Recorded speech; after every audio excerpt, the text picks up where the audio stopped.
I'd like to welcome everyone to the Sherman Oaks Homeowners Association Zoom virtual meeting. My name is Richard Close. And I'd like to start the meeting by having the members of the Board of Directors self-introduce themselves. So why don't we start with Matt? I'm Matt Epstein. I'm Vice President of the Sherman Oaks Homeowners Association, co-vice president, along with Jules Feuer. Jules? And speaking of Jules, where are you, Jules? Okay, here I am. Yes, my name is Jules Feuer. I am also Vice President of the Sherman Oaks Homeowners Association. And you're going to talk a little later about the toy drive, the special. Yes, I drive. will. Okay. Yes. Tom. Yes, hi, Tom Glick, board member, Sherman Oaks Homeowners Association. So what is that poster behind you? That one, it's an old French poster of advertising the opera. And where'd See? you get it? Wait. The great poster. Yes.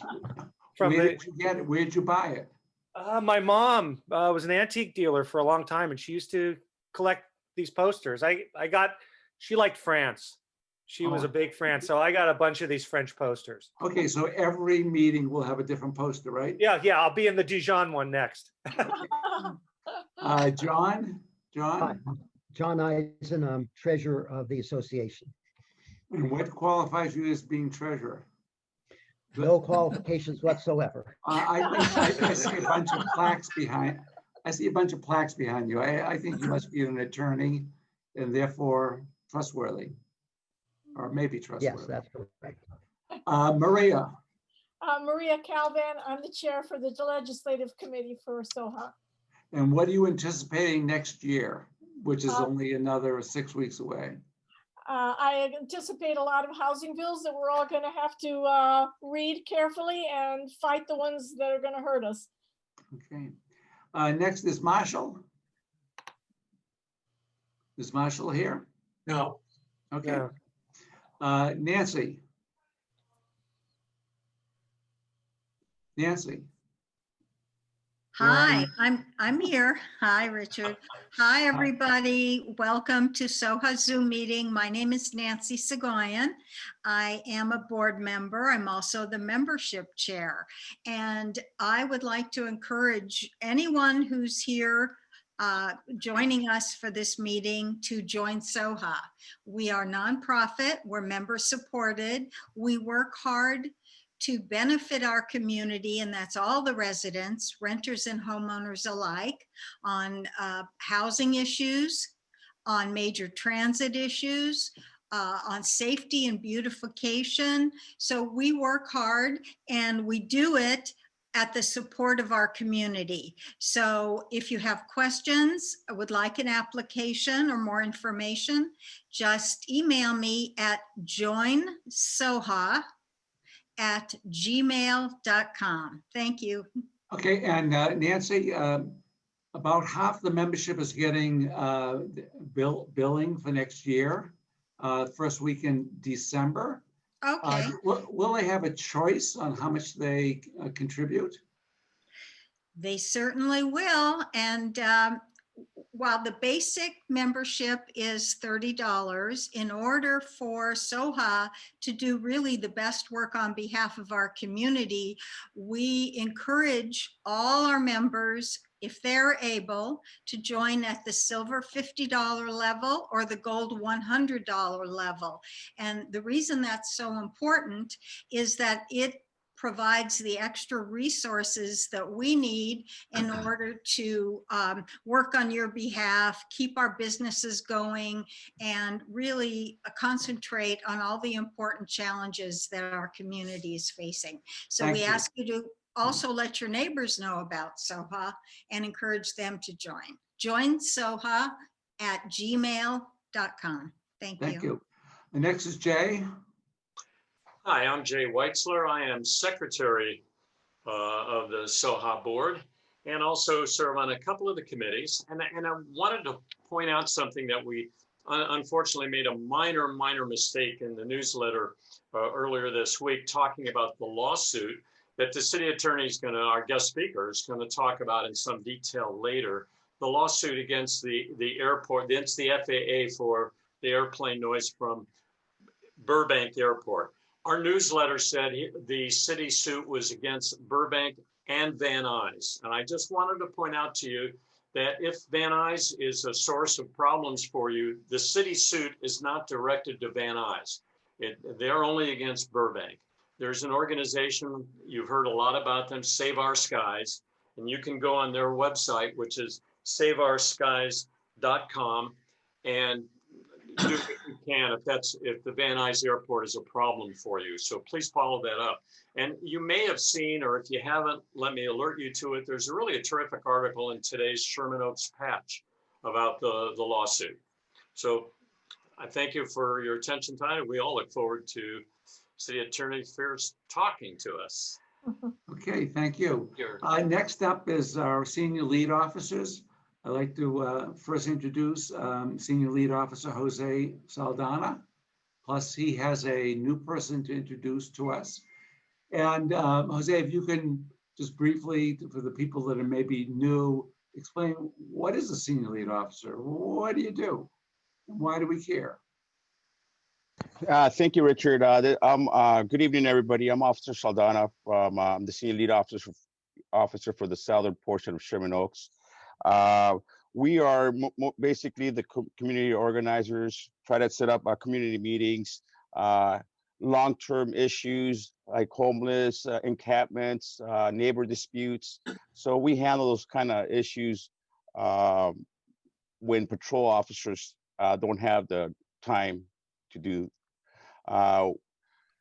Officer Hernandez is our intern senior lead officer. He is our temporary senior lead officer for right now.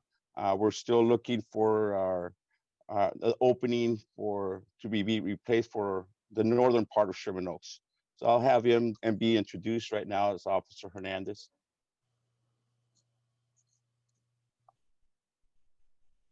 Hey everyone, my name is Officer Hernandez. I have met a couple of you guys before. Thank you for the opportunity for inviting me. I will be here for the next 3 months. My area is on the northern part of Sherman Oaks by the mall. I'm taking, you guys, you probably met Officer Charette and you had Officer Trent Berry. So I'll be taking over their spot. How do we reach you? You can reach me by the cell Same number, the 818-731-2563. Too fast, too fast. I apologize. It's the same. What is the number again? It's the same number. It's 818-731-2563. Okay, and we've always looked upon the senior lead officers as really being our local police chief, the person that knows most about our community and is most able to assist on, especially on ongoing problems. So we thank both of you, and we really appreciate the work that you do. Thank you. Okay, next up is our councilman, David Rue. He will be our councilman for another few weeks. And then we'll have a Nithya Raman. And so I want to start off by saying I really appreciate the last 4 years working with you. You've always been available. You've always been concerned about problems in the Sherman Oaks area. Over the years, I've met a lot of council and worked with a lot of council members. And I find that you have probably been the most responsive, plus your staff has been critically important in helping solve problems in Sherman Oaks. So speaking for myself and the association, we will miss you. Tell us what your plans are, and are you going to miss Sherman Oaks day and night, 7 days a week that we bother you? Thank you, Richard. And I want to say a very good evening to the Sherman Oaks Homeowners Association. And yes, I'm going to miss Sherman Oaks. And yes, I'm going to miss the Sherman Oaks Homeowners Association.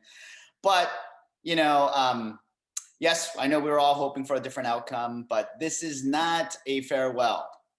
This may be my official last address as your council member, but I'm not going anywhere. You know, I live down the street on Ventura, and I plan to be around, and I continue to plan to contribute to the betterment of our neighborhoods, because as you all know, there is still so much work to be done. But today, I want to thank you, Richard, for inviting me, because I wanted to come and say thank you. I want to say thank you to the residents of Sherman Oaks, and in particular SOHA. It's because of you that I won back in 2015 when I first got into office. It's because of you that we were able to achieve as much as we did. And it's because of you that I was able to get as far as I did. So I'm really glad to be with you here all today to celebrate the work that we have done together. And it's a lot. From homeless housing, community engagement, appropriate development, tree trimming, infrastructure repairs, and local control of your neighborhoods. You know, from the Sherman Oaks vision plan to anti-mansionization ordinance that we worked on, it's you who have been in the forefront of bringing city services and real solutions to Sherman Oaks. And, you know, a lot of people have been asking me how I feel about the election and what happened. But more than anything, I feel very proud and humbled by the race that we ran. I am so very proud that we were able to build such a diverse campaign backed by business, chambers and small businesses alike, partners in labor and working families, and more importantly, the over 300 community leaders across Council District 4. I am very proud to have run on issues that I have championed for the past 5 years: homelessness, rooting out corruption, and restoring the community's voice, which is your voice in City Hall. And throughout the campaign and throughout my entire tenure, you have all proved that decency and love still has a place in politics. You all rose over the hate. We stuck through all the vitriol because you believe, just like I believe, that we can only build a better future when we build it together. No one person can solve all the issues our city is facing. We can only build progress when we rise above our differences and work in good faith to find common solutions. You know, nothing in my life has been easy. And, you know, these past few years was no exception. But you all know me, I'm a fighter. You know, I grew up in a 700 square foot apartment off the 101 freeway. My parents worked multiple jobs. We saved enough, the American dream, to have a small business. They worked nonstop, working to the bone to keep food on the table and put a roof over our heads. And, you know, my determination came from watching my mom work back-to-back shifts on her feet all day and then come home to make sure we finished our homework on time. You know, I learned about resilience from serving our city, from South LA to Council District 4, from rebuilding after the 1992 LA riots to recovering from COVID-19. But I know right now our city is facing a lot of struggle, but our city is a city that also knows how to get back on its feet.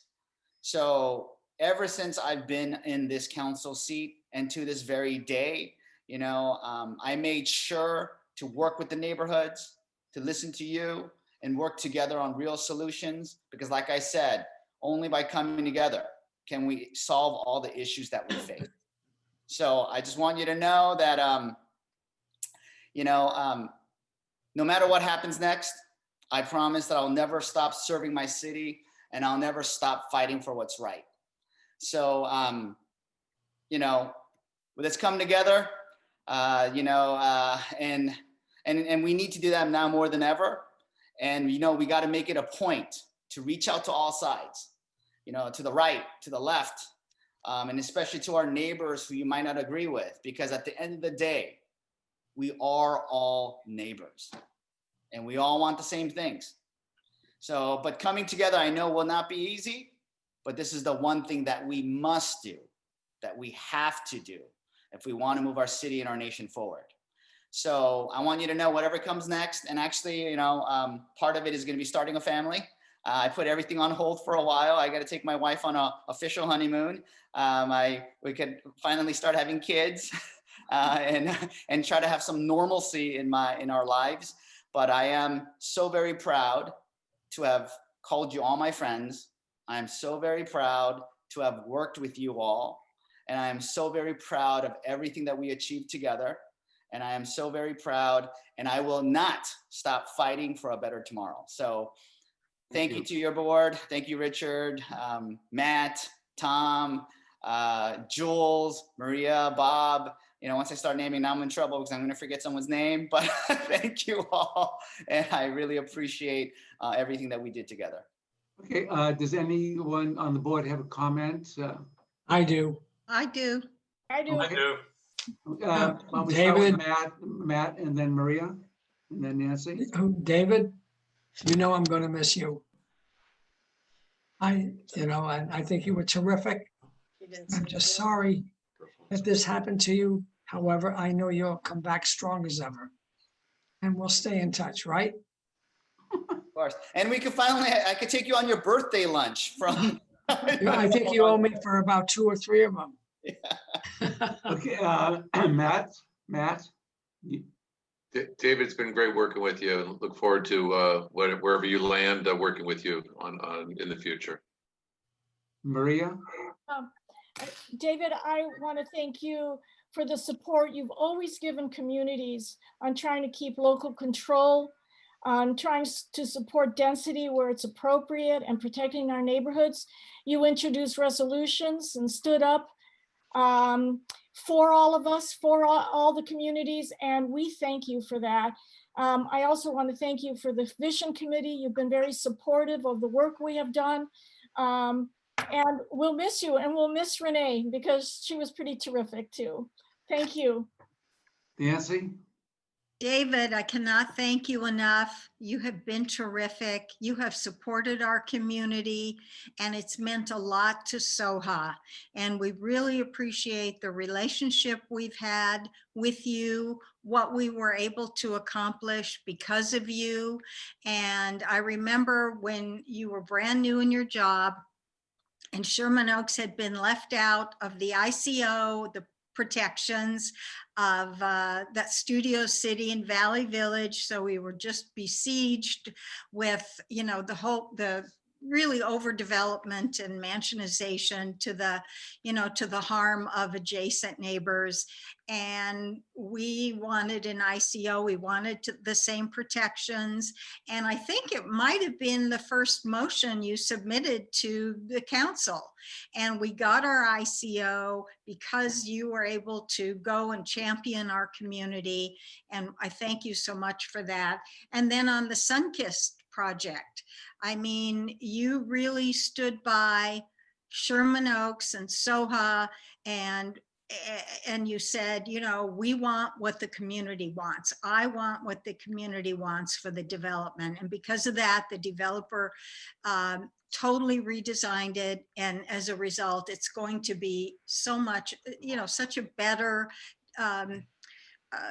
development and a benefit to our community. So I personally thank you deeply for all your good work. And I will miss you and thank you, and all good things to you, and we will keep in touch. Thank you. Any other Yes. members of the board want to say anything? Yes, Yes. I'd like to say something, Richard. Okay, Councilman, I want to tell you, as a UCLA grad, I expected nothing less than what you did. And you hit the ground sprinting, not running, but sprinting. It's amazing how many times we would read about the positive motions that you were making in the newspaper. It was truly amazing as a councilman without, on his first term, you got some legislation passed that was really very helpful to all communities.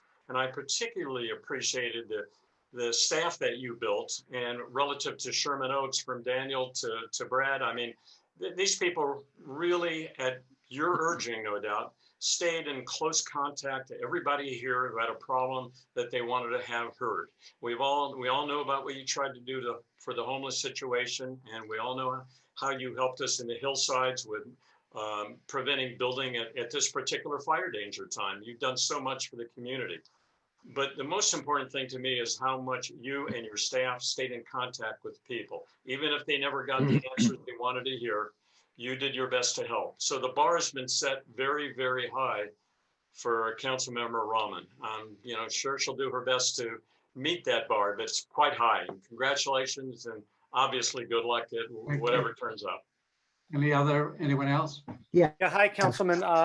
First, I wanted to thank you, but I wanted to ask you, you know, I was going to congratulate you on your future endeavors, but you said what your future endeavors are going to be, which is starting a family, which I'm going to tell you is going to be, you think your campaign was difficult? Wait till you start having kids. That's going to be the most rewarding thing you do. But I did want to, you know, I'm happy to hear that you are going to go on a honeymoon and you are going to start your family. But I know we will see you back here. I just wanted to thank you. So I wanted to, and congratulations on starting the family and on your future endeavors too. Thank you. Anyone else? Okay, next we want to talk about Renee Weitzer, who has been working with the Sherman Oaks I community. wanted to make a couple. I'm sorry. Has been working with the community, Sherman Oaks community for many years. And has been chief of planning for Councilman Tom LaBonge, also for Councilman John Ferraro, Joel Wax. My question, final question to David is, how did you get Renee to come back and help us, especially on the Sunkiss project? So David, give us some insight, and then we'll turn it over to Renee. You know, I was so lucky. I didn't pick Renee. Renee, for some reason, I don't know, she saw something in me, and I'm so grateful to that. She picked me, and she was gracious enough to help me in my first couple of years. And, you know, and she took a little break. If you remember, her grandkids were getting older, so she wanted to spend some time with her kids before they didn't want to spend time with her anymore. So she took about a year and a half break. And, you know, and we kept in touch, and I wanted her to consider coming back, and she came back part-time, and she got to work on all the hot button issues, because you know what, it's in her blood. She can't get away. And that's why I convinced her and I begged her to come back to help with the most difficult issues, like the Sunkist and a couple of other ones throughout the district.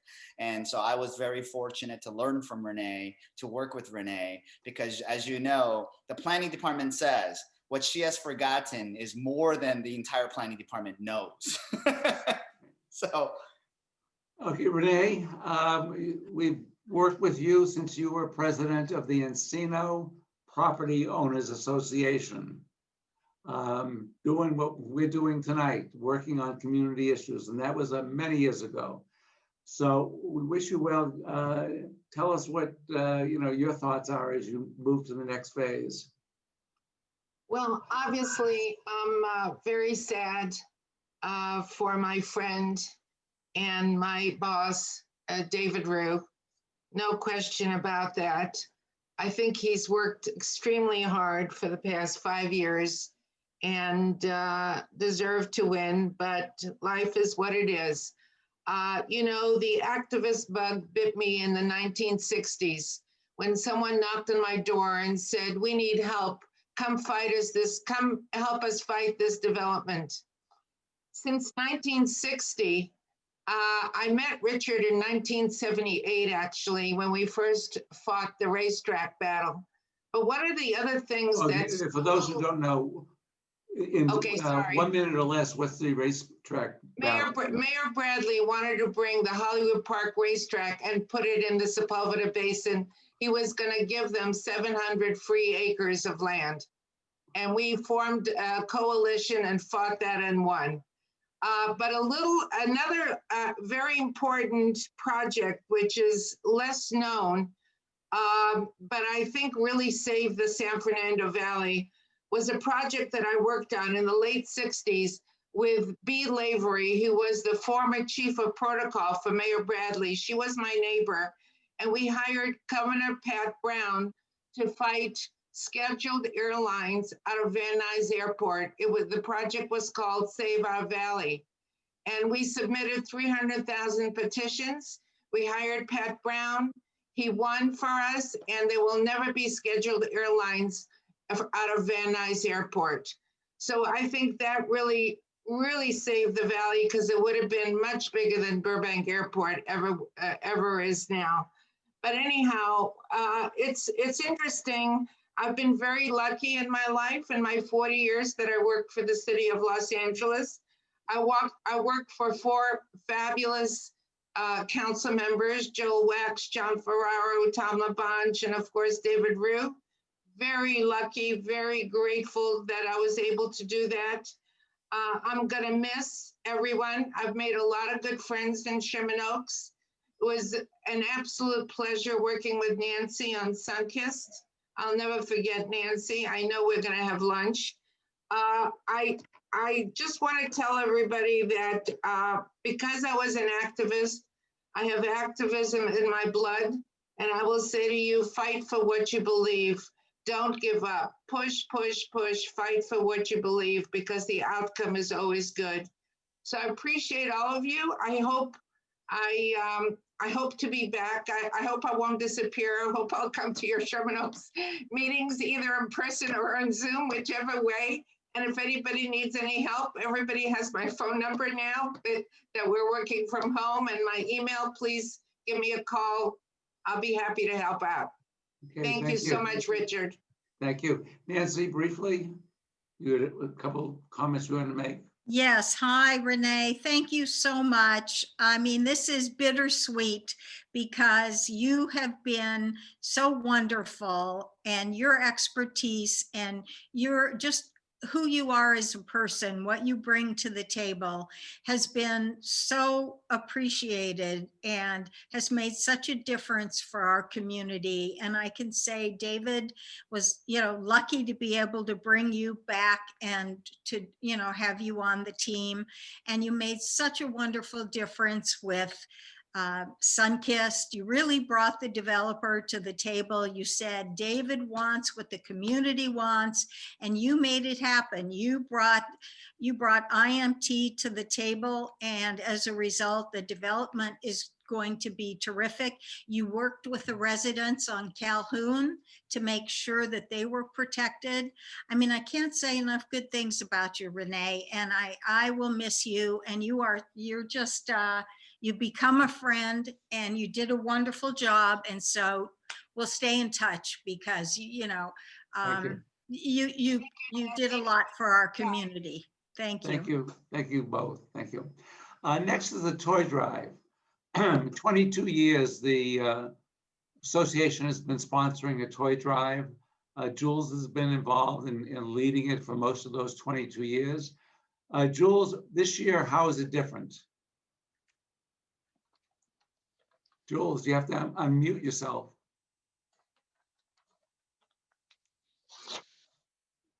Okay. Well, There we go. there we go. Okay, how's it different this year?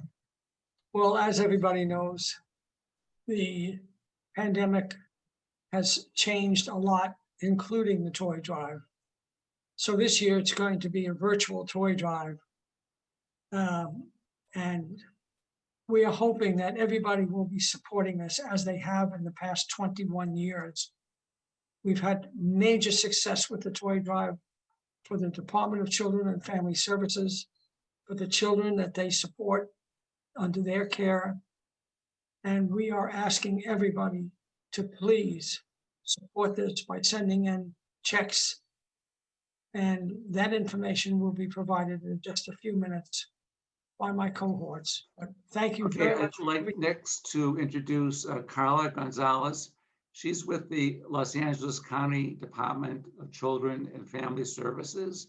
The checks will go to that department for the purpose of purchasing toys. Can you tell us, Carla, about what you intend to do? And who are the children, first of all? And what do you intend to do with the toys this year? Hi, everybody. Thank you for giving me a few minutes to speak. So our Department of Children Family Services office is located in Van Nuys. That's the office we work. So we service the East Valley, and we service about 2,000 families. And this year, due to COVID, our resources and whatnot has been decreasing. So we're really hoping to get your support. And our goal is to purchase toys for our kiddos, give them some joy this holiday event. Most of them are from very poor families who, on top of all that, with COVID, family members have lost their jobs, relatives who are taking care of them. So we just want to make sure that these kids who have been abused and neglected have some type of joy and a little bit of spirit this holiday season. And so we really look forward to SOHA, hopefully, being able to support us in that. Okay, thank you. Maria, tell the people that are on this Zoom video conference how they can help. What's the nuts and bolts? Okay, so obviously this year we can't have personal meeting and having toys being dropped off at Gelson. So we have two methods to support this drive.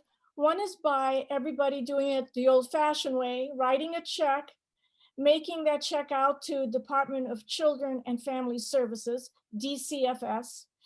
Put that check in an envelope and send it to SOHA at P.O. Box 5223 in Sherman Oaks, California, 91413. The other way you can do it is you could go to our website, which is www.shermanoaks914.com, all one word, shermanoaks914.com, and look for our colorful toy drive illustration. And on that article, we have a little PayPal link that you can click on, and it goes to a special PayPal link we set up for the toy drive. The first thing that'll come up is a donation box, and you indicate how much you're donating, and then you can pick either PayPal or your credit card to contribute. It's that easy. They'll take your information and you'll get a receipt. And we obviously will forward all of this to the Children's Services. So hopefully our success is the success of having a lot of happy children for the holidays. So we hope everybody helps us meet our goal. Thank you. Okay, thank you. Next is Andy Solomon, Deputy City Attorney. May want to keep it short because every moment you talk is a moment that your boss can't talk. So Andy, what's happening in the Sherman Oaks area? Thank you, Richard. I'll keep it very brief. Hi, everyone. I'm Andy Solomon. I'm your friendly neighborhood prosecutor.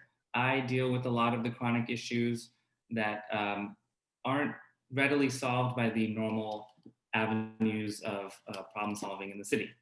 I work with LAPD. I work with the council member's office. I work with every and any government entity and with you, the community, to solve issues and identify them as well.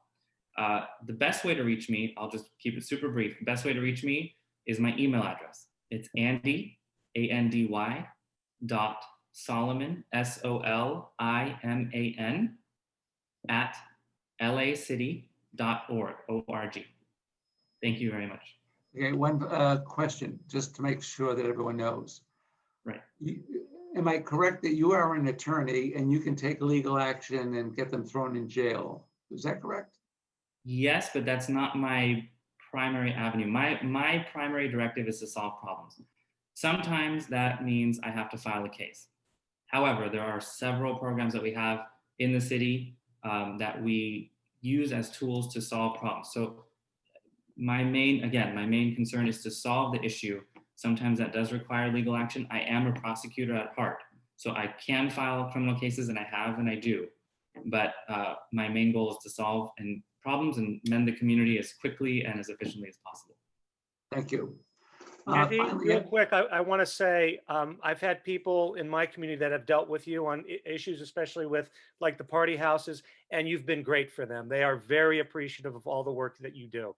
Personally, you. So with your boss on the phone there, I wanted him to hear that. Okay? Thank you. You're an asset to our community. Hey, Richard, also a couple of the folks in the audience are asking if Maria or Jules will be sending out an email or another announcement as far as the toy drive, as far as the details on that. We will be sending out our email blast explaining the process again. That'll be going out next week to everyone on our list. And if you're not on a list, and we don't have your email address, please go to SOHA, send it your email address to soha914@gmail.com, soha914@gmail.com. Okay, next up is Brad Fingard, representing the Councilman David Rue. You haven't been with us long enough. Yeah, I actually haven't had the opportunity of giving an update at an in-person meeting. Unfortunately, will not have that as this will be my last meeting, unfortunately, as the Sherman Oaks Field You're Deputy. around for another few weeks. What do you do and how can people contact you? Well, similar to Andy, our main role as field staff for Councilmember Rue is solving problems. I act as a liaison between constituents like yourselves and various city departments and other levels of government, working with terrific people like Andy, like Officer Saldana, like Officer Hernandez to address those daily quality of life issues. So we'll continue that problem solving over these last few weeks here. I'm hoping to have a long career with the city like Renee, but if you need to reach me, you can call me at 213-675-4590. Again, 213-675-4590, or via email at brad.fingard@lacity.org, brad.fingard@lacity.org. Thank you all. Thank you and good luck to you. Okay, next up is our speaker, Mike Feuer. He has been our councilman, our assemblyman, and our city attorney. And he has announced that he is running for mayor. So with that, I'd like to turn over the meeting to him and remind him that we have a lot of questions for you. So Mike, the meeting is yours. Richard, thanks very much. It is great to be with everybody. And I want to echo the very positive comments about our neighborhood prosecutor, Andy Solomon. You know, I know that for many, many, many years, our friend Tamar Galatson was your neighborhood prosecutor. When I ran to be city attorney, I said that I would take our neighborhood prosecutor program and double the program, which was a tough promise to keep because when I was running, I was not sure where the revenue would come from. It was a matter of priority. We haven't doubled the program. We have more than tripled the program. Tamar is now one of the top 2 members of our team commanding our neighborhood prosecutor unit across the city. And we moved Andy into this role because he is one of our most diligent, effective, creative team members. And it's a great partnership. Tamar still drops in from time to time on key issues. Andy's doing a wonderful job. So I want to add, Andy, you were circumspect in describing the work that you have underway right now. I know what you have underway, and it's extensive and very important for the community. By the way, as far as that toy drive is concerned, this year, as opposed to bringing a toy, I'm going to be making a contribution myself because I think it's such an important cause. I'm going to miss throwing a football to Richard's grandkids, but next year we'll be able to do that. So let me begin by speaking about the fact that we are confronting in this city, as I think we all know, a number of crises that converge in ways that I have never seen in my years in public service. You know, I started representing you in 1995. Today, we have the health crisis caused by the pandemic. We have the cratering of the economy caused by COVID. We have pervasive homelessness. We have an affordable housing crisis. We have urgent cries for racial justice. And we have demands for reforming our police department. And those are just the beginning of the list. It's a tumultuous time, but it is a time that has opportunity too. And I want to talk to you about the role that we are playing in our office in trying to move us forward in the midst of those crises, but with an eye toward that opportunity. You know, President-elect Biden says we want to build back together. I'm talking about LA 2.0. And let me begin by talking about an issue that is very important to all of us, and that is restoring confidence in City Hall. And that goes to the heart of the land use process and development issues. I want to address that in 3 different ways. First, from the big picture standpoint, I have been speaking to leaders and experts about how to make our development process much more fair, consistent, transparent, and free of any corruption of any kind. One of those advisors of mine used to be the planning director for the city, and she joined with a couple others to write an op-ed piece recently. And I will tell you that a core of that piece is something I believe we should look at very carefully. And that is appointing a commission to revamp our land use process, like the Christopher Commission was coming in to revamp the police department and institute police reform. I think that that independence and fresh voice could be really important now, because there are many different models throughout the nation of how land use happens. I favor a community-centered process, and I favor a process that may include taking authority from council members to some degree at least, and devolving it to communities. And we'll talk more about that in the days ahead. But in the meantime, there are concrete issues of what we do with developments that may be the product of corruption. Downtown, there are several projects in that category. And you might recall that weeks ago, I submitted to the city council an ordinance that I proposed that would give the council the authority to rescind approvals for projects that are the product of corruption. So you can't say whether the project would have been approved, but for the misdeeds. That's pending in the city council. I hope the council chooses to pass it. I've also intervened recently. You might have seen there was a proposal to consider granting a waiver of transit occupancy tax to a developer of a hotel in Koreatown. We found out that that developer, under a predecessor of mine, was sued by the city over his failure to provide the tax that he owed on a hotel. And so I indicated to the council that my view was that somebody who had to be sued to pay taxes that he owed shouldn't be in a position to receive a benefit from the city on a new hotel project. And very quickly, the council rejected that proposal. These are the kinds of steps that we need to take to assure that you know that there's an accurate sense in the city, that our land use decision-making is done properly based on your input, it's fair, and it's consistent. I want to segue from that discussion, because land use has so much to do with the quality of life in our neighborhoods, to another quality of life issue. And I'm just talking here. So Richard, at some point, if it turns out that you think there's not enough time for questions, just let me know and we can segue right to those.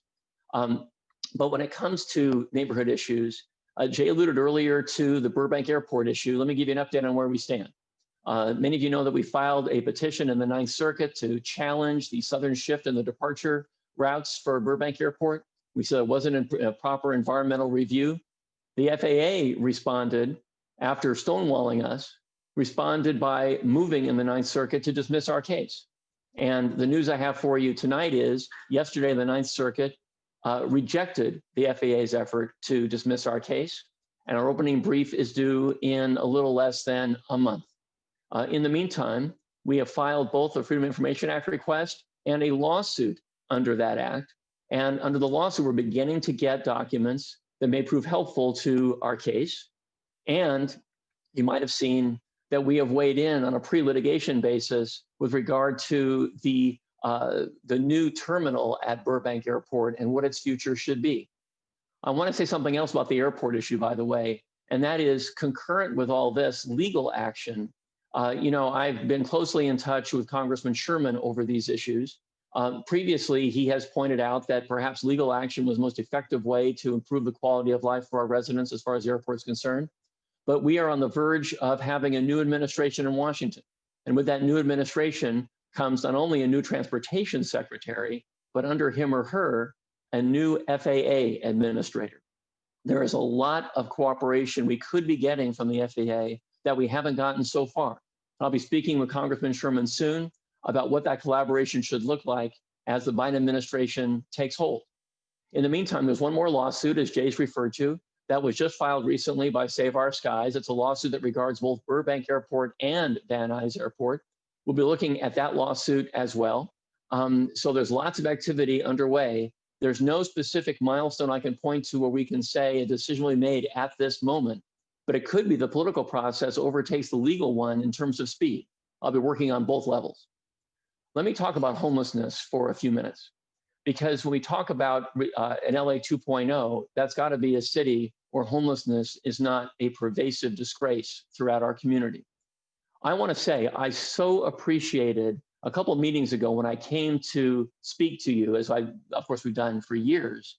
I mentioned to the community that I thought it was really important that we identify champions in every community, including in Sherman Oaks, to find locations that are appropriate for housing and services for people who are homeless. And I was really proud of the fact that in the immediate aftermath of that challenge, which I issued to you, that you formed a committee to do just that. And that's a kind of rising to the occasion that has made our relationship so terrific over the years. Thank you for that. But right now, we confront a lot of crises when it comes to homelessness. I want to break it down into 4 categories really fast. First, leadership. You might recall that 3 years ago, I wrote a piece for the LA Times that was very controversial. The piece said this, that if we had a major disaster like an earthquake, we'd have a FEMA field general on the scene. That person would be clearly in charge. There would be metrics to assess their skill and their timeliness, and they'd be leading a recovery. And if they weren't doing it effectively enough, there'd be somebody else doing that. I wrote that we have an emergency tantamount to a natural disaster. It's homelessness. And I wrote that there's no one clearly in charge. And that is a key issue. We need to have leadership that is specifically speaking with the horsepower and the authority of the mayor to lead the effort we have when it comes to homelessness, because right now accountability is too diffuse. And when it comes to what happens on the streets, I have this view. I just proposed an ordinance for the city council, or a revision to our ordinance. The ordinance that is on the books precludes sleeping or lying or sitting on the street and prohibits that activity. The amendment that we submitted, to be consistent with city practice and the Constitution, is to require an offer of shelter before that enforcement happens, a meaningful one.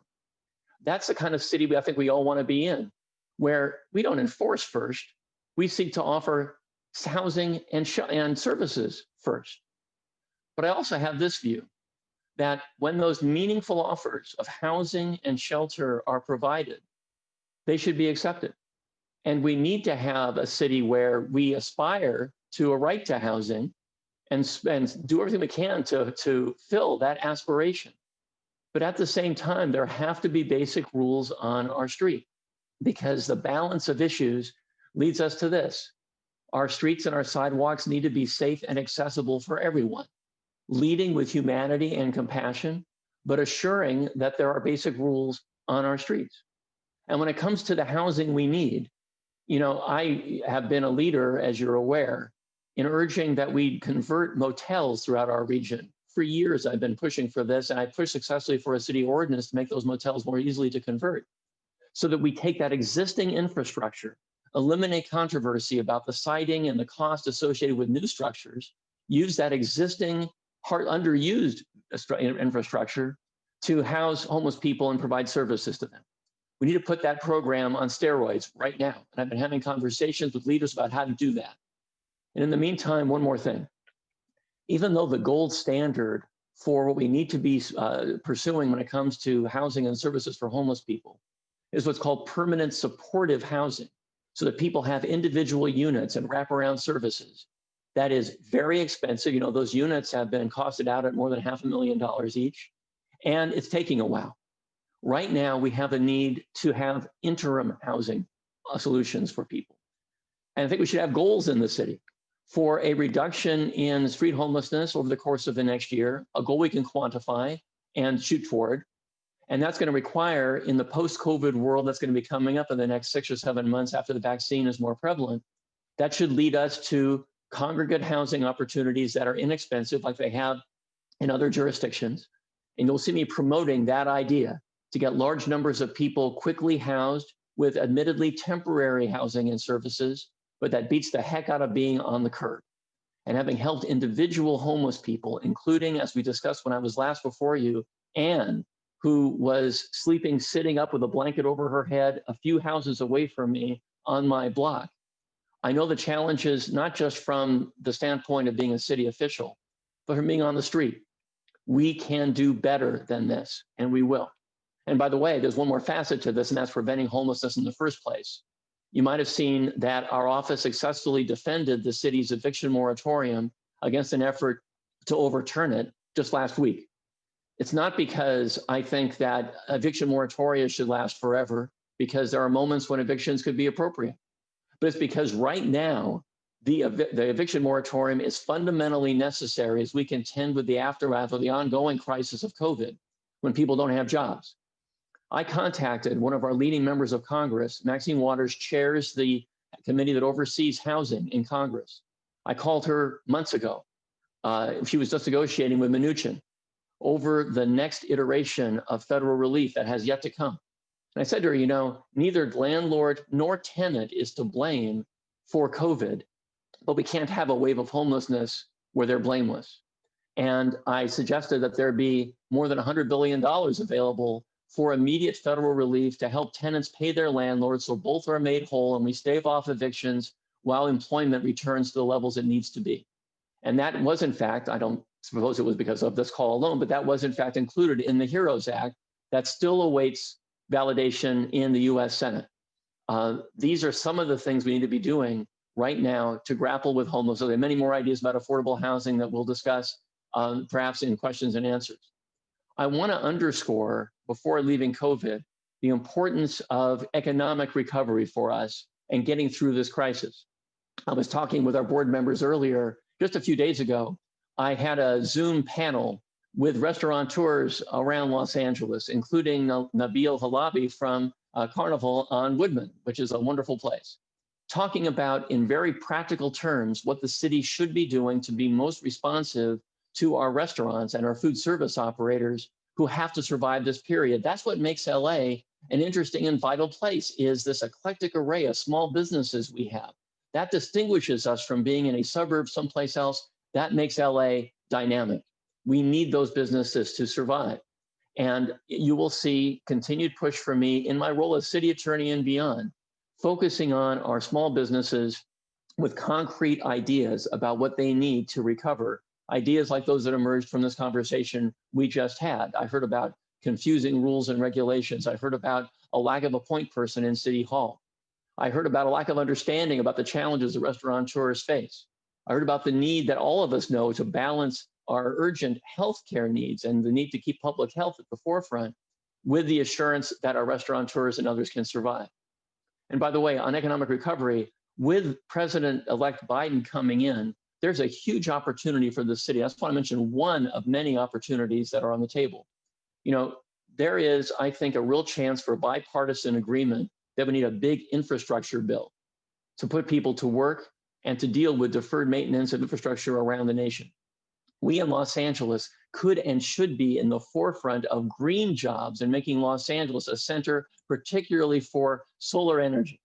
And jobs tied to that are jobs for the future. And you'll see us pushing for that. I think that's a very important opportunity because, as you know, my office has been, and I have been, at odds with the Trump administration over one policy after another. We have been in one case after another, and we have been successful in almost all those instances on key issues that matter to LA, from grants that protect us for public safety to assuring that environmental rules are followed. We've been there.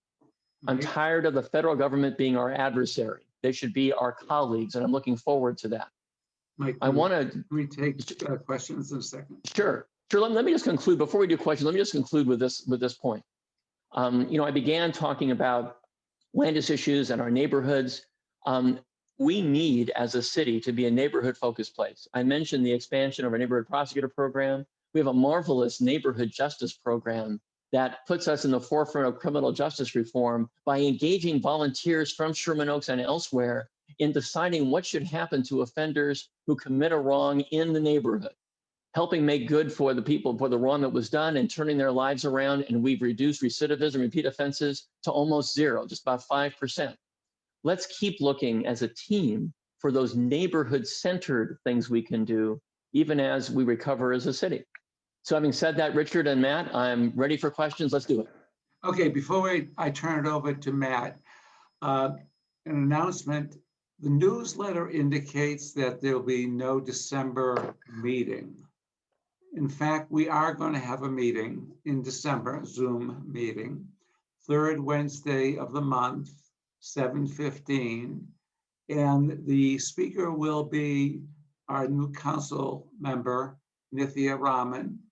She'll be in office 2 or 3 days, and she'll be introducing to us both her goals and objectives, but also her staff people who will be working with us going forward. So mark it on your calendar, the third Wednesday in December. With that, I'll turn it over to Matt. Hey, Matt. Where's Matt? There's Matt. You're muted. Unmute, Matt. The last time Matt was muted was 1978. Hey, Matt, Mike. let's do it. All right. So we have more questions tonight than we've ever had before at a Sherman Oaks Homeowners Association meeting or Zoom call. So thank you, everybody, for submitting your calls or your questions. I guarantee you I will not get to everybody's questions. We had a bunch of questions about homelessness and the homeless issues. We had Janet Loflis, Jim Goldschlinger, Charles Baker, Craig Nizak, Wilma Wilson, a whole bunch of people were asking about homeless questions. I typically go ahead and turn on the mic and then they ask the questions. But, you know, again, we've been hearing about this and we've been living with it now for on and on and on and on. And there was just a report the other day came out again that Sacramento lost $3 billion in federal money that was earmarked for homelessness that expired back about 2 or 3 years ago. The VA hospital in the VA facility in Westwood was actually deeded to the state for veterans home, to home veterans. That's what the deed says on that on the title on that property. However, the homeless people are outside on our streets. Those are our streets. So, you know, it's if you could just kind of, you know, once you get in the mayor's seat, it's got to be front and center as far as to tackle that homeless situation. A lot of the residents, Sherman Oaks, a lot of residents of the city, it's in the ads. They've, you know, people are looking at Los Angeles as the homeless capital, and it's really got to be front and center as far as to do that, as far as to take care of that. So again, I'm not going to ask any more questions. You already covered it for the most part. I'm going to go on a little bit on to the next one. The next person that we have is a question. Bob, you've got Dakota queued up. So Dakota Smith is a reporter for the Los Angeles Times. He has the first questions, or the first question. She does. She does. Sorry, I'm sorry. Yeah. Hey, Dakota.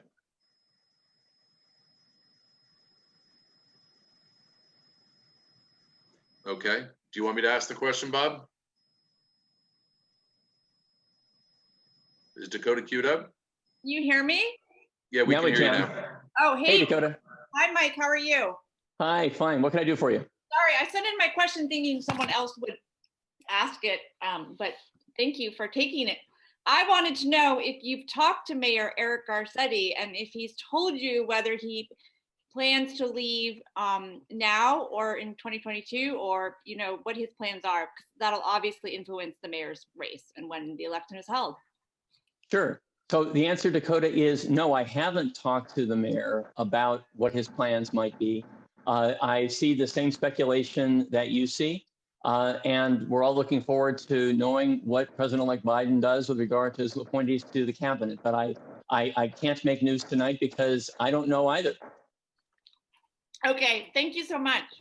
Of course, Dakota. Thank you. Good to hear you. Okay. The next question is from Mark Brown. Bob, you look like you're deer in the headlight. No, Mark Brown? No, I do not have Mark Brown. Okay. So the next question that we have actually a few questions. Can you unmute Tom Glick?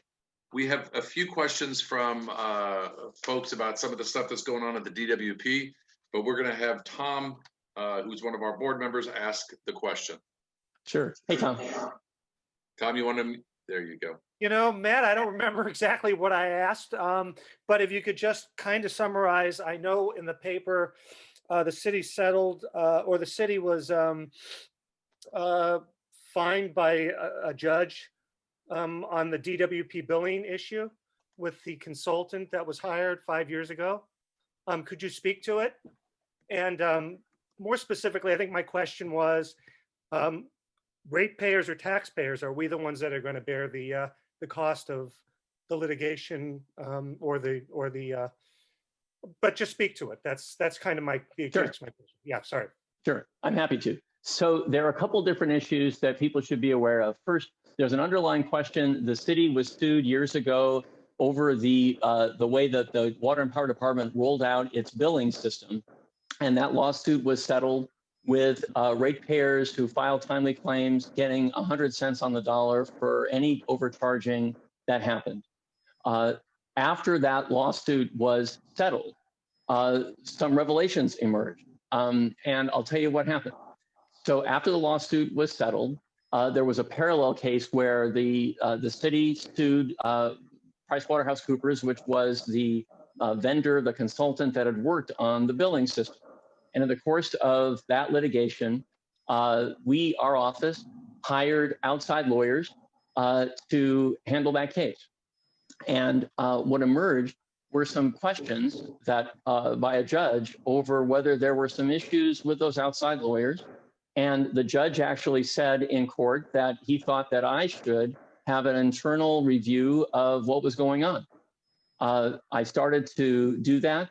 Some questions arose. We severed ties with the outside lawyers, and I hired an outside ethics expert, not an internal review, an outside independent expert, to assess the integrity of all the lawyers within my staff and the outside guys on the case.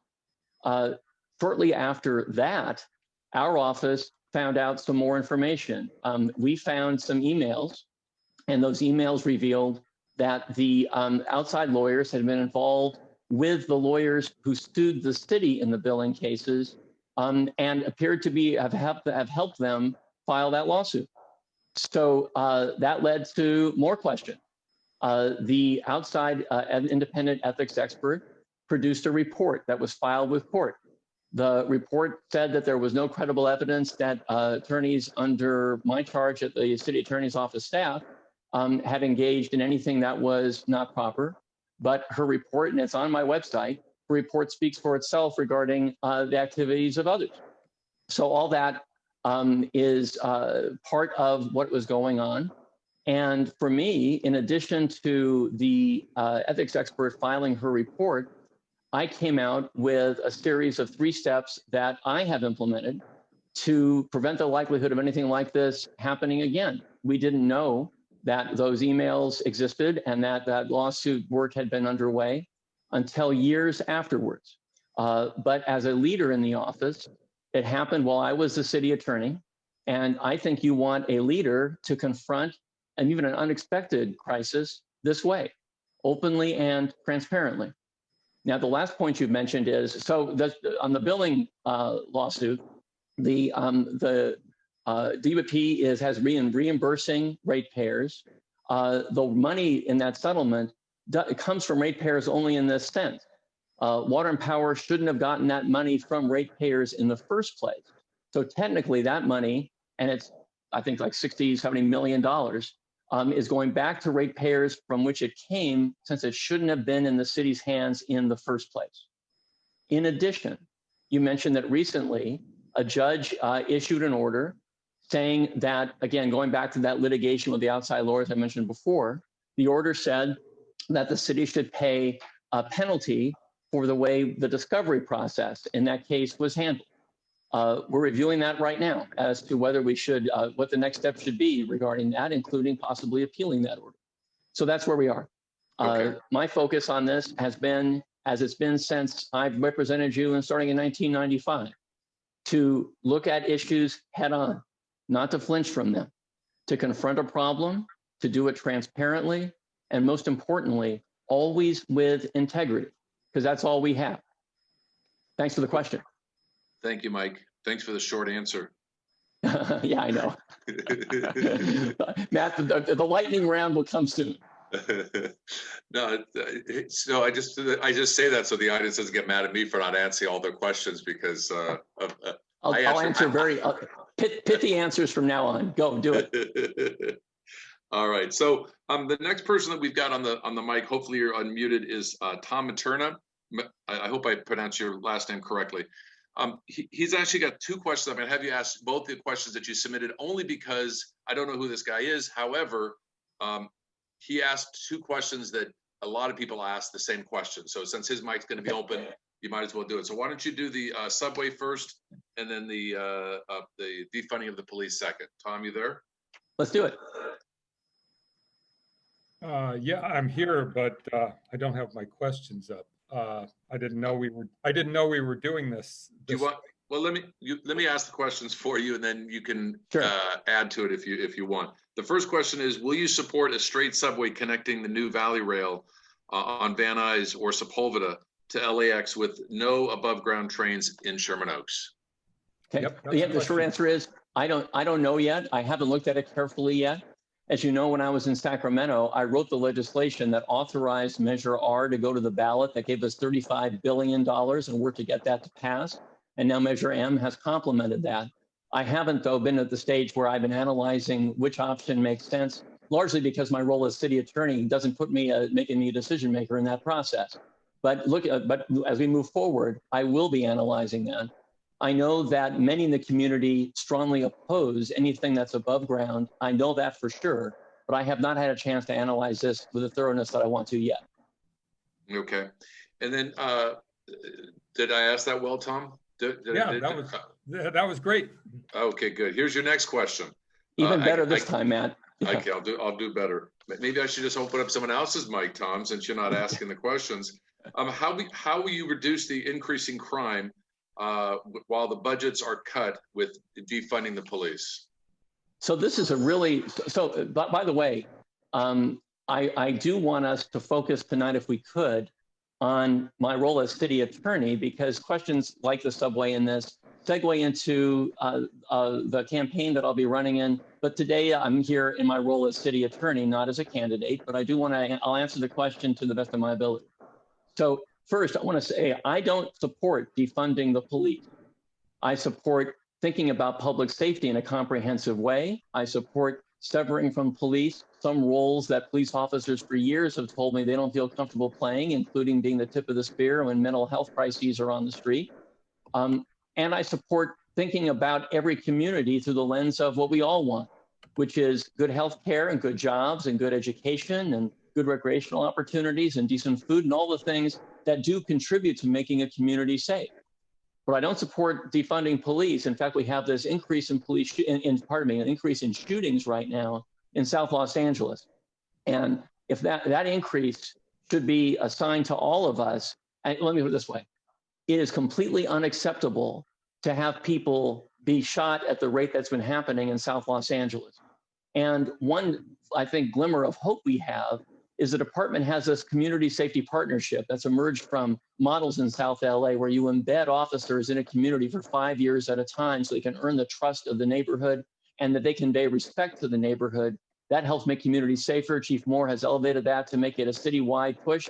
I'm looking forward to that. So in the crisis we have financially, how do we keep the city safe? That is a big struggle for us. I don't have a 2-second answer to that, except to say models like I just described, which are really community-based policing models, are the way to go. Defunding police is not. Okay. And I also, before COVID, one of the biggest issues, I mean, the two biggest issues in Sherman Oaks was the homelessness issue and the airport, the airport noise. And we had, this whole sheet is filled with people that are, that sent in questions about the airport. And I know you addressed it, Mike, but I just think it's really important that that the valley the San Fernando Valley, both north of the 101 as well as south of the 101, is just taking such a hit from Burbank Airport. And the three communities that own and profit from that center, Burbank, Pasadena, and Glendale, get zero traffic over their homes. Zero traffic over their homes. So it's just, you know, messing with the valley is just messing with the wrong folks. These people are pissed about the airport and what they're doing now, but they've been pissed about it for a long time. So I just wanted you to be aware of that.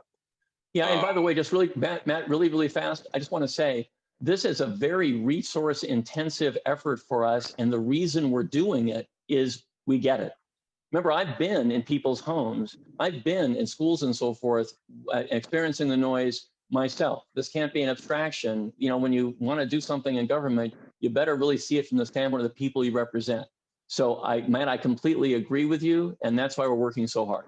Well, and it's also just so that you're aware, you know, this new flight pattern that they have, this lower flight pattern to supposedly save gasoline, or, you know, this lower flight pattern as far as over their beacons, flies directly over Universal Studios, Universal production facilities, Disney, Warner Brothers, major film production for this city, this community.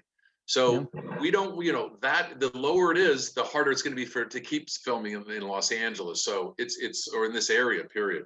So the next Right. mic that we've opened is for Yvette. Is Yvette unmiked? Hi, Yvette.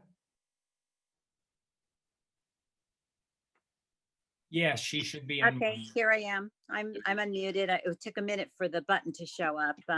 Hello, Mike. Hi. Thank you for Hi. taking this time with us course. at SOHA. Sure. I'm really concerned about business here in Los Angeles. We've been taking a lot of handouts from government, and it seems to me like it's appropriate. However, it's time. There's enough safety measures. We've done enough numbers, enough tracing. We already know what works and what doesn't work as far as spread. When are we going to support one of the major hitters here in California, and that is our theme parks and our museums and our theaters? When are we going to push Newsom and push our government to say we have those numbers? It's time to put these people back to work. Yeah, the answer is I must say I don't know what to predict there. You know, my office now, I'm not engaged in the decision making. We enforce the rules once they're provided. I think all of us are very concerned about the continuing spike. I am concerned, you know, I think you know this, that the reason to be concerned about the spiking, besides the intrinsic problem that you know, people are getting sick and dying, is that if you wait until your hospitals are overwhelmed, it is too late. And we're seeing signs that we're getting closer to that direction from some of our neighboring jurisdictions. That's a real problem for us.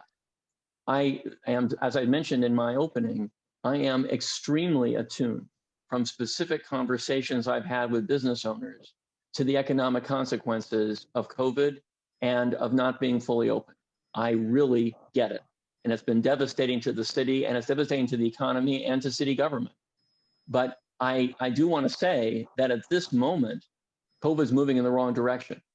And I think if I were suddenly in charge at this very second, this is not the moment when I would be loosening up, because I see what is happening both nationally and locally on COVID. I want to see the direction returning to where it was a couple months ago, when things were on a much more positive. The graph was very positive at that point. Ideally, we will get through the next couple of weeks and start to flatten our curves a little bit, but the curves are almost vertical right now, and that's not good. So I'm bottom line, very sympathetic to the points you've raised, really get it, have to move there as fast as possible. The news about the vaccines is very promising. And in fact, the fact that there's more than one vaccine that can be manufactured fairly quickly leads us to think that healthcare providers could get it first, and seniors and other vulnerable people. And maybe by the end of January, we'll have a lot of people who are very vulnerable vaccinated, moving toward a springtime when there's much more pervasive. So, you know, right now, I'm not in charge of those issues. I can't say that I would open up if I were. I would hope to do so very soon, but the curve has to change for that to happen. All right. Matt, let me just have Bob talk for a second. Bob, could you unmute yourself and just explain to the people that are on the call that if friends or want to listen or watch this program, how do they do it? Hi, everybody. This is Bob Anderson. We have set up a YouTube channel for SOHA, and you can get to that in various ways.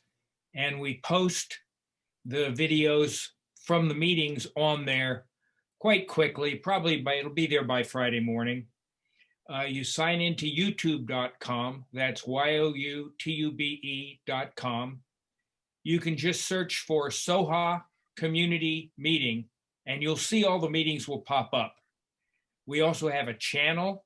It's called Sherman Oaks Homeowners Association 914 with no spaces. And you can get into that channel. You'll find videos from 10 years ago. So it's kind of fun to look.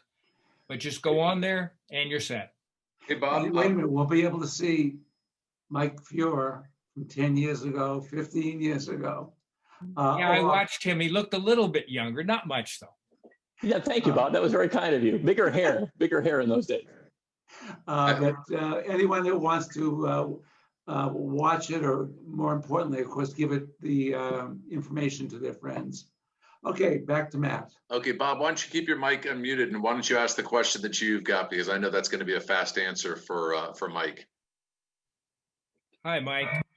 Hey. The question I had was about redistricting commission. The state and the county both do random selections, so they have very randomly selected commissioners. LA is still appointing their commissioners by council members. You made an appointment recently. When are we going to change that so that we're more like the legislation in the state and the county do? You know, I don't know if it's going to change. I just so everybody on the call knows, I appointed Justice Carlos Moreno. Justice Moreno served on the California Supreme Court as previously a federal district court judge, and he served on a panel I convened after the Parkland shooting to focus on school safety and was integral in that discussion as well. He's a terrific public servant, and he has mediation skills, which are very important when you're trying to get consensus on a redistricting commission. But here, can I just suggest that maybe the way we appoint that's one focus, but I have to say this. I said to Carlos, I need you to commit, to pledge, to abide by certain principles in this role. And those principles are community-centered principles. Keep neighborhoods together, keep districts compact, ignore where the council member lives, because that is not important from the standpoint of the community.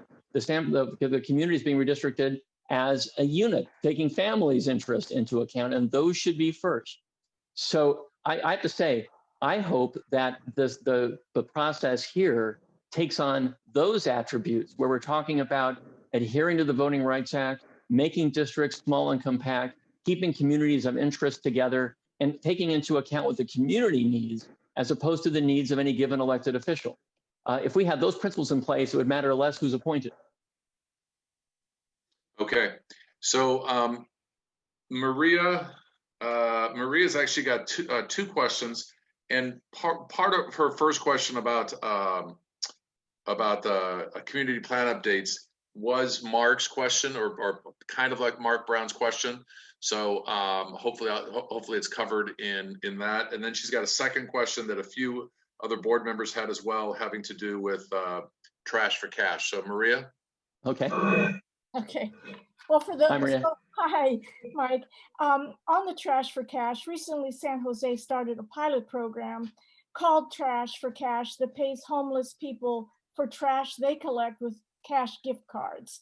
So homeless encampments are provided with trash bags and reloaded MasterCard debit cards. For every bag, they get $4 added to their card. Could a program like that work in LA? It might, because I got to say, our city is filthy right now, and that needs to change. And it's not solely an issue regarding the homeless encampments, but that's part of the issue. And any step we can take to cost effectively enhance the way our city looks right now, and it's not only, by the way, an aesthetic issue, it's also a public health issue. Right. So I like experiments. I like pilot projects, and that sounds like it's promising. Great. So my first question is, the city of Los Angeles is a charter city, And we're spending tens of millions of dollars on community plan updates, creating zoning that is appropriate for each sector of the city. Over the last several years, our state legislatures have been trying to pass laws mandating how all communities should be zoned. Since the state has sued the Trump administration countless times for passing federal laws that override California law, do you think the city of Los Angeles has a right to sue the state government for trying to override our local zoning regulations?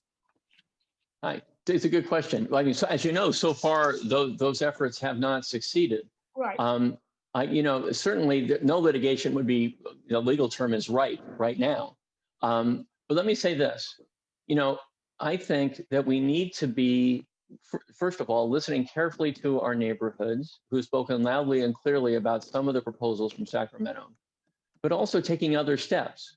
I know you, and I agree with this, that we have commercial corridors throughout our city, Oxnard, Victory, Ventura, lots of streets that could be the locations of, I will say, denser buildings that offer ground floor retail and apartments above.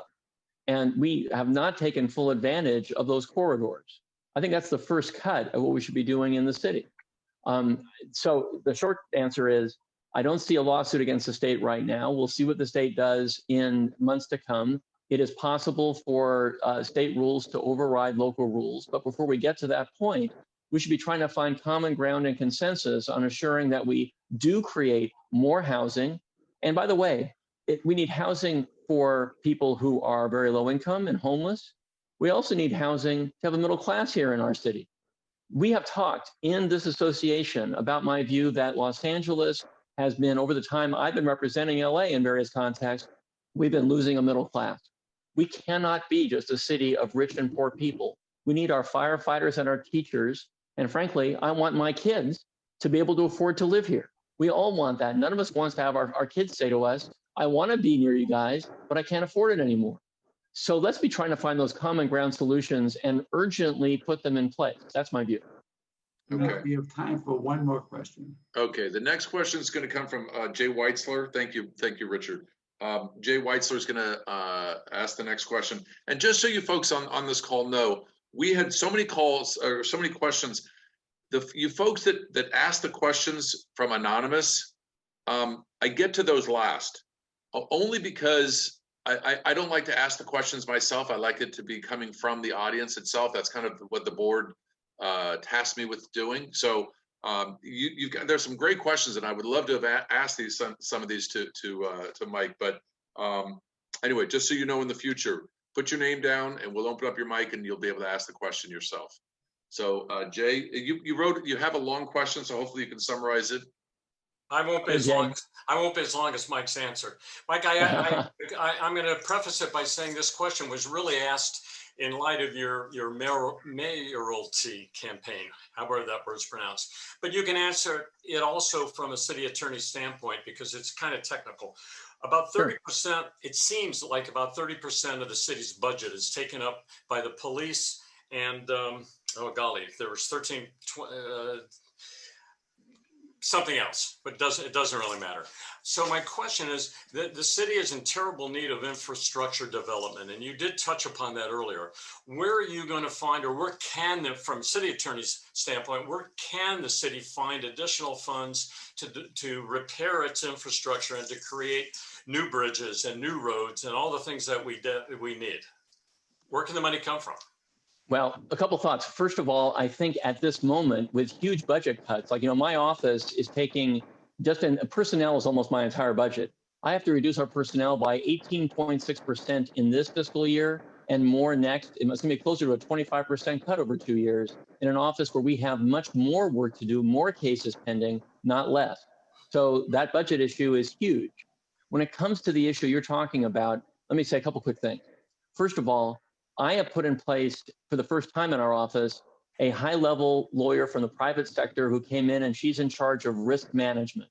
One of her very key themes is, when we disinvest in our infrastructure, not only do we create victims on streets that aren't well paved or other issues in the city that where dangerous conditions hurt people, we also are costing taxpayers lots of money that should be devoted to fixing those problems in the first place. So I'm a big fan of engaging in a process that's underway right now where we try to identify where the problems in our infrastructure are most acute and devote scarce money to fixing those problems before they cause accidents and other problems for people where they get injured. The only place I can think of right now to get major new money for a significant infrastructure improvement would be from the federal government. The city has to balance our budget. The state has to balance its budget. The federal government does not. And when it comes to infrastructure, with interest rates as low as they are, if you're ever going to invest in the future of a nation and our city like Los Angeles, now is the time when when the costs of borrowing are so low and the needs for infrastructure and jobs are so high. So you're going to see me continuing to push our federal partners to help us out. I don't like relying on third parties to handle our responsibility. That is not my thing. But right now, the realities of our budget are, if we want to have an infusion of new money to help rebuild the city, it's going to have to come from our federal partners. Thank you very much, Mike. We appreciate the time you spent with us. We appreciate other parties that participated this evening. We'll send you through Rob copies of all of the questions so you can see what the public is concerned about in the Sherman Oaks area. And hey, Richard, are people's names and email addresses on those so we can get back to them? Bob, it has names. I'm not sure. Only names right now. Okay, so if I know you, you'll get an answer. I'll put it that way. But thank you very much, and thank everyone, and we look forward to seeing you the third Wednesday of December. Bye. Thank you, Mike. Thanks very much. Great to be with you. Thanks, everyone. Happy Thanksgiving, everyone. Happy Thanksgiving, everybody. That's exactly right. Take care. All the best.